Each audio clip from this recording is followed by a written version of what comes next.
Hey guys, this is the 30th day of the 31 Days of Horror, and for today I will be reviewing the film The House on Sorority Row. And it was one of those films, I guess in the mid to late 2000s, where they remade a lot of older films, and this was one of them. And this was made in 1983. This film is about a sorority, specifically focusing on 7 sisters. They decide to pull a prank on their house mother because she doesn't want to allow them to have a party at their sorority house. And the prank doesn't turn out the way they want it to, and the house mother ends up dying.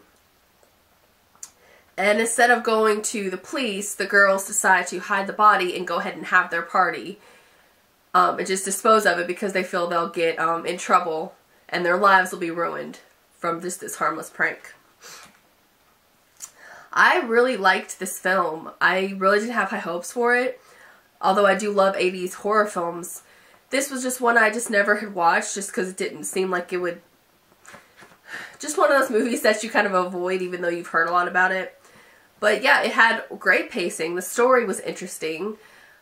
I liked that all the characters were good too, because a lot of times in horror movies you don't have any kind of character development or that much focus on the different characters. They're just people to get killed off. And I felt like all the girls here had unique personalities.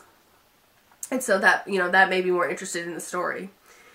The deaths, although for the most part they were kind of similar, I still found the way that they were executed to be interesting and good.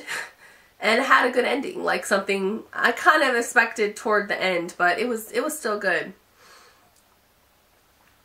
And yeah, I really didn't have hopes for this movie whatsoever, but it surprised me. I gave it a 7 out of 10, which I was not expecting, but it keeps you interested. It's a good, probably one of the better 80s slashers that I've seen in a while. So yeah, that was my review for House on Sorority Row, and as always, thank you so much for watching. Bye.